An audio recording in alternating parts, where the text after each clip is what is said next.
जय श्रीमन नारायण। आइए, आपका फिर से स्वागत है आपके अपने YouTube चैनल में। आज की इस वीडियो में आप सुनेंगे कार्तिक मास महात्म के 30वें अध्याय की कथा। अगर आपने अभी तक पिछले अध्यायों की कथा नहीं सुनी है तो कृपा करके अवश्य श्रवण करें।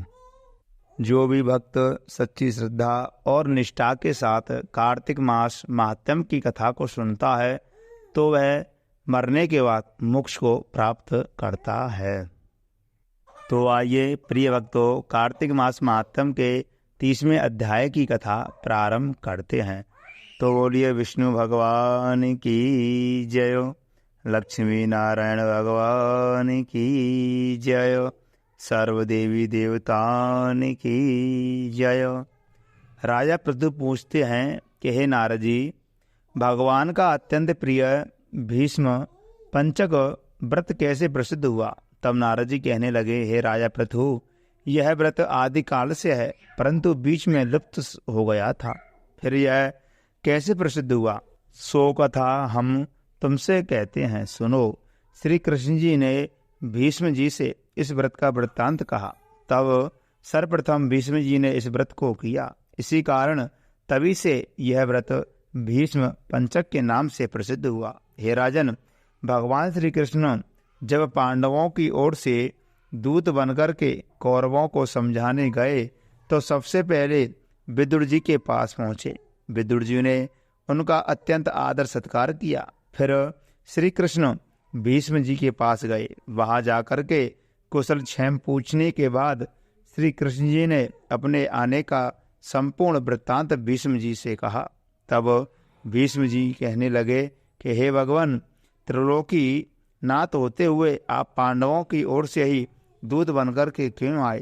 तब श्री कृष्ण जी हंस करके बोले, हे गंगा पुत्र, यद्यपि यह अत्यंत गुप्त वार्ता है, फिर भी मैं तुमसे कहता हूँ। उन्होंने एक ऐसा व्रत किया है जो मुझको अत्यंत प्रिय है, इसलिए मैं उनके वशीभूत हूँ। अब मैं उसका वृत्तांत तुमसे कहता हूँ। पूर्व काल में उज्जैन नगरी में 5 ब्राह्मण कवि, सुचि, दृढ़, दंत और हंस नाम वाले निवास करते थे। पांचों ही वेदों को जानने वाले रूपवान, युवावस्था को प्राप्त, गंधर्व विद्या में अति प्रवीण थे। वे अनेक देशों में घूमते फिरते तथा अपनी गान विद्या का प्रदर्शन करके खूब द्रव्य प्राप्त किया करते थे। एक समय वह मथुरापुरी में सुवीर नाम वाले राजा के पास आए। संगीत कला में निपुण होने के कारण उन्होंने राजसभा में जानने की इच्छा प्रकट की। वह 4 दिन उपवास करते रहे और अत्यंत पवित्र श्री यमुना जी में स्नान करते रहे। फिर उन्होंने किसी से राजा का संपूर्ण वृत्तांत सुना। उसने बताया कि राजा की कादम्बरी नाम वाली एक योग्य पत्नी है। वह संगीत विद्या में निपुण, राग तथा कंठ में अत्यंत प्रवीण, नाचने में दक्ष और रूप यौवन में अद्वितीय सुंदरी है। वह प्रतिदिन एकांत में राजा के सामने नृत्य करती है तथा गीत गाती है। ऐसा सुनकर के वे राजा के यहाँ पर पहुँच गए। राजा ने उन 5 को बुलाया। वहां पहुँच करके उन्होंने राजा को आशीर्वाद दिया और बैठ गए। कादम्बरी ने उनको संगीत विद्या में अति निपुण समझ करके विशेष नृत्य किया। तब उनसे चक्र में ताल दिया। जब उसने चक्र में ताल दिया तो उन ब्राह्मणों ने उसको रोक दिया। उसने चक्र छोड़ तथा योग्य ताल दिया, मगर चक्र खंडित नहीं किया। इस पर कादम्बरी का रूप और गुण देख करके वह 5 उस पर मोहित हो गए। कादम्बरी भी 5 को देख करके उन पर मोहित हो गई।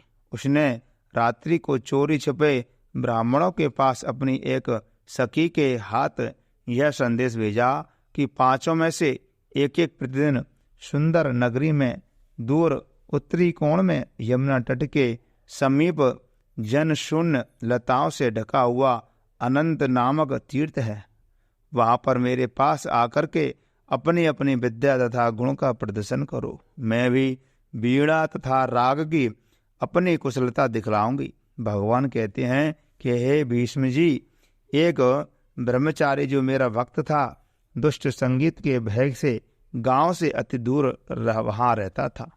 उन दिनों वह भीष्म पंचक व्रत करता हुआ देवालय में पूजन करता था। कार्तिक शुक्ल एकादशी के दिन उन संगीतज्ञ ब्राह्मणों में से कवि नाम वाला ब्राह्मण वहां पर आ गया।